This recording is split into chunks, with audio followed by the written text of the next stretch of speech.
Attaquons l'exercice 1.3.12 du cours sur les probabilités.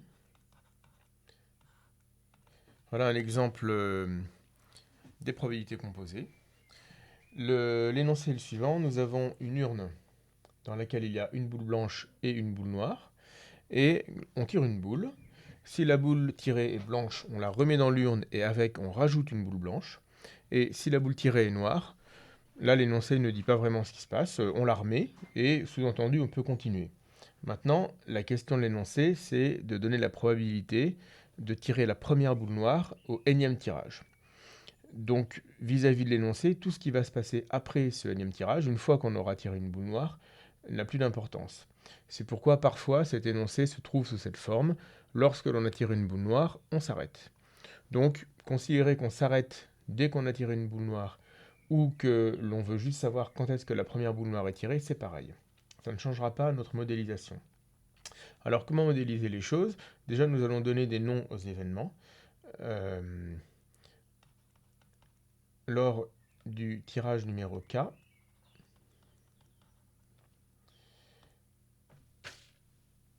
on peut tirer une boule blanche ou une boule noire.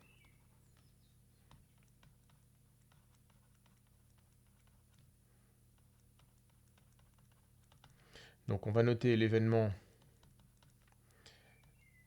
B indice K, c'est une boule noire qui est tirée, une boule blanche, pardon, puisque B, une boule blanche est tirée. Et N indice K, une boule noire est tirée.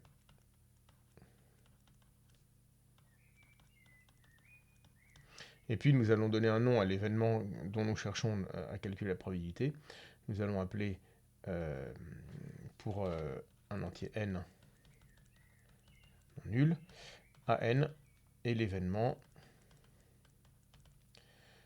la première boule noire tirée est tirée au énième tirage.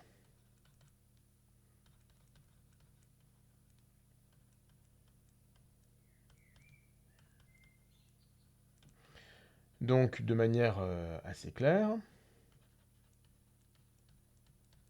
l'événement AN, c'est l'événement. Une boule noire est tirée au énième tirage, évidemment, mais comme ça doit être la première boule noire tirée, pour tous les tirages précédents, nous avons tiré une boule blanche.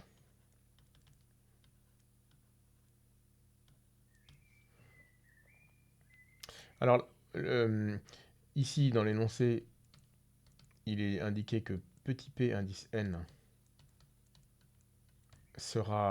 dénotera la probabilité de l'événement à n. Et en tout cas, pour tout cas de 1 à n, la probabilité de l'événement B indice K n'est pas nulle. Et même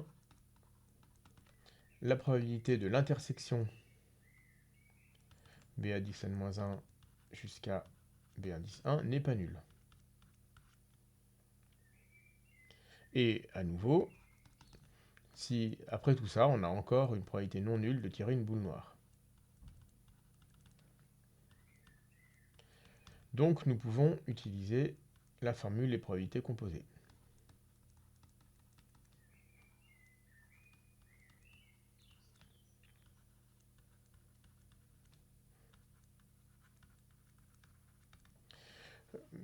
Il n'est pas forcément obligatoire de retenir la formule par cœur, on peut la retrouver petit à petit.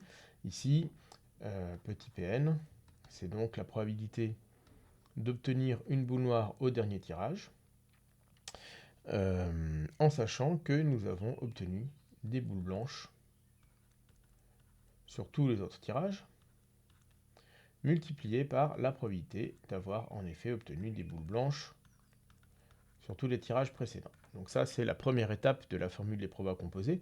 Mais ici, la probabilité de gauche est très simple à calculer. Par contre, la probabilité de droite, elle n'est toujours pas simple à calculer. Donc pour elle, nous allons à nouveau utiliser la formule des probabilités composées.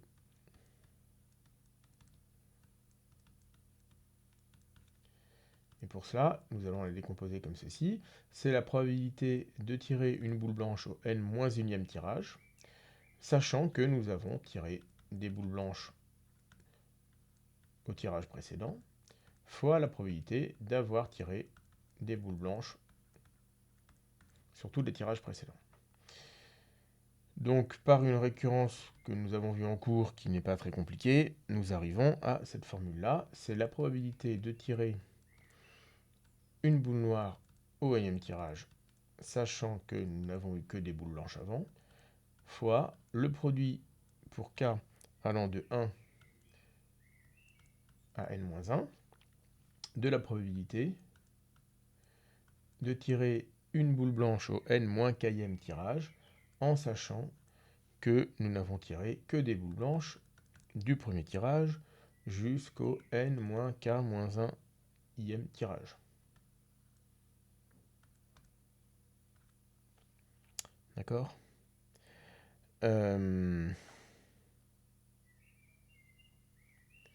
Maintenant, il y a éventuellement un souci. Lorsque k est égal à n-1, l'intersection, dans le sachant que à la fin, va être une intersection vide.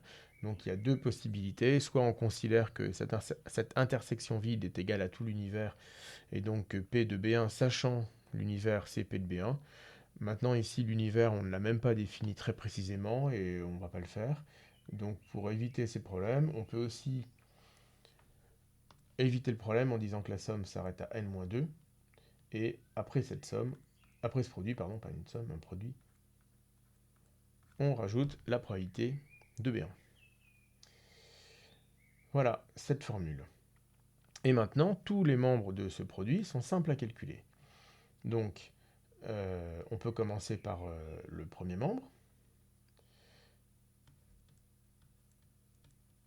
Après avoir tiré n-1 boule blanche,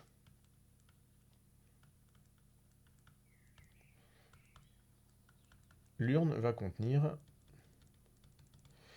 une boule noire et n boules blanches.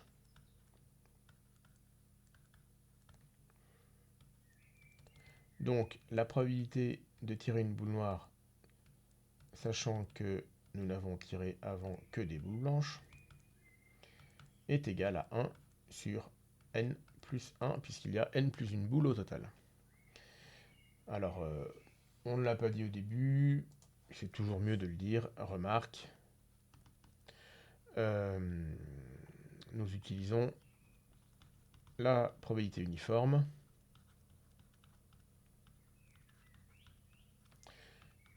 car les boules sont supposées indiscernables au toucher et tirées de manière totalement aléatoire.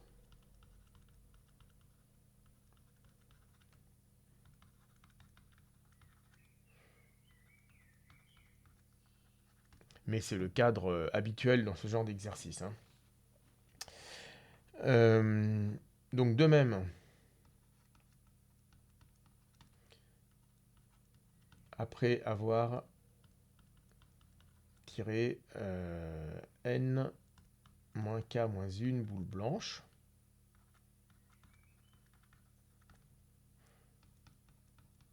l'urne va contenir, alors c'est le même raisonnement, toujours une boule noire, et n-k boule blanche. Donc la probabilité de tirer une n-kème boule blanche, sachant donc que jusque-là nous n'avons tiré que des boules blanches, est égale au nombre, toujours probabilité uniforme, le nombre de boules blanches divisé par le nombre total de boules. Ça pourrait être tentant de le simplifier un petit peu en disant que c'est 1 moins 1 sur n moins k plus 1, mais on va voir dans la suite du calcul que nous allons faire apparaître un produit télescopique. On peut déjà voir, on le voit déjà arriver. Et donc il est plus pratique de garder l'expression de cette dernière probabilité sous la forme n-k divisé par n-k plus 1. Et pour finir, puisque c'est le dernier membre de notre produit, P de B1, c'est 1,5, puisque lorsque nous tirons la première boule, il y a une boule blanche et une boule noire. Donc Pn, c'est donc 1 sur n plus 1, fois le produit pour i allant de 1 à n-2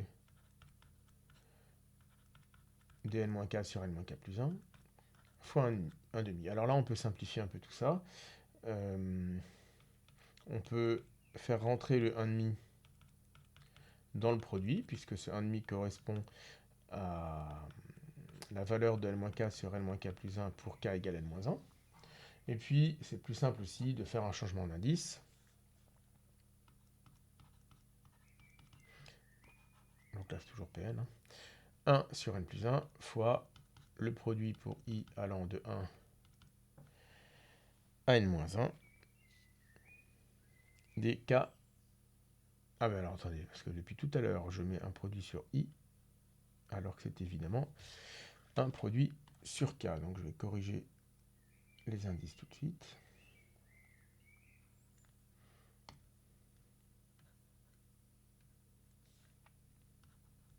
Voilà. Donc un produit pour k allant de 1 à n-1, de k sur k plus 1. Donc nous reconnaissons ici un produit télescopique. Et en définitive, la valeur de Pn, c'est 1 sur n plus 1 fois 1 sur n.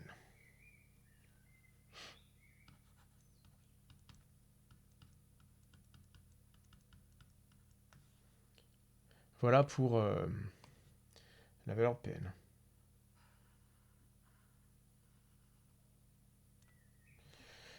Ça marche qu'une fois sur deux. Hein. On va le faire comme ça.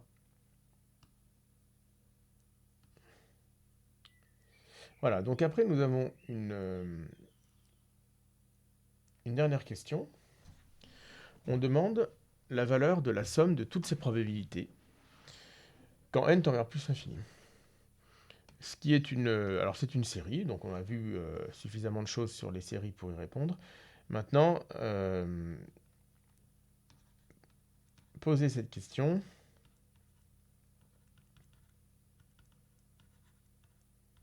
Ça revient à considérer qu'on fait une infinité de tirages.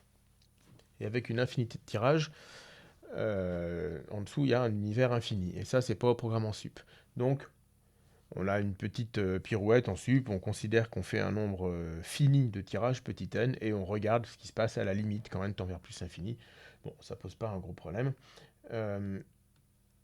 Donc, nous pouvons regarder la somme de petit n allant de 1 à grand n des Pn.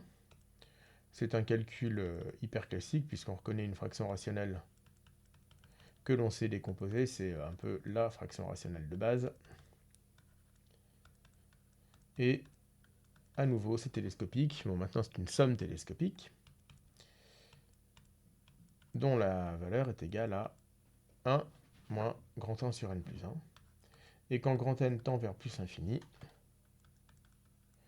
ça tend vers 1. Donc, cette série a une limite, sa somme jusqu'à l'infini est égale à 1. Alors évidemment, est-ce qu'on peut interpréter ça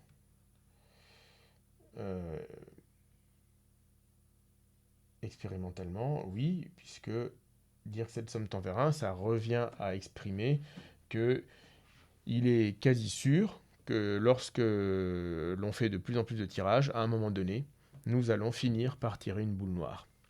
Alors ça n'est pas sûr, parce que il n'est pas exclu que nous ne tirions que des boules blanches jusqu'à l'infini. C'est quelque chose. Tirer des boules blanches jusqu'à l'infini, ça va être le complémentaire de l'événement dont la probabilité est la somme des Pn, c'est-à-dire c'est l'événement contraire à l'événement je finis par tirer une boule noire. Il est clair que la probabilité est donc égale à 0, puisque la probabilité de finir par tirer une boule noire est égale à 1. Donc, puisque sa probabilité est nulle, cet événement est quasi impossible, mais il n'est pas impossible. Donc attention ici, il faut être rigoureux sur la distinction entre certain, quasi certain, impossible et quasi impossible. Donc, la probabilité de finir par tirer une boule noire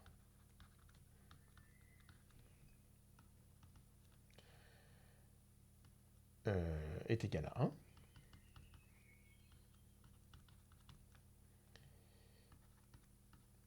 Donc celle de ne tirer que des boules blanches à l'infini est égale à 0.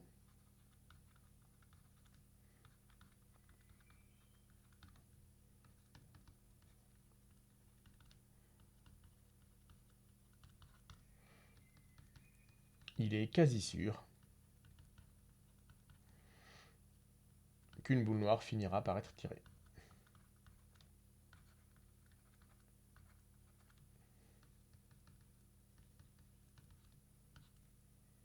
Mais pas sûr.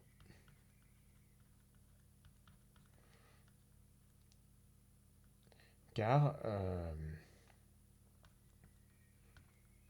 le cas où on ne tire que des boules blanches indéfiniment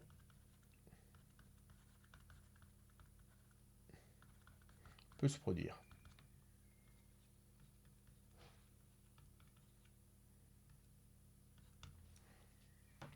Voilà pour cet exercice.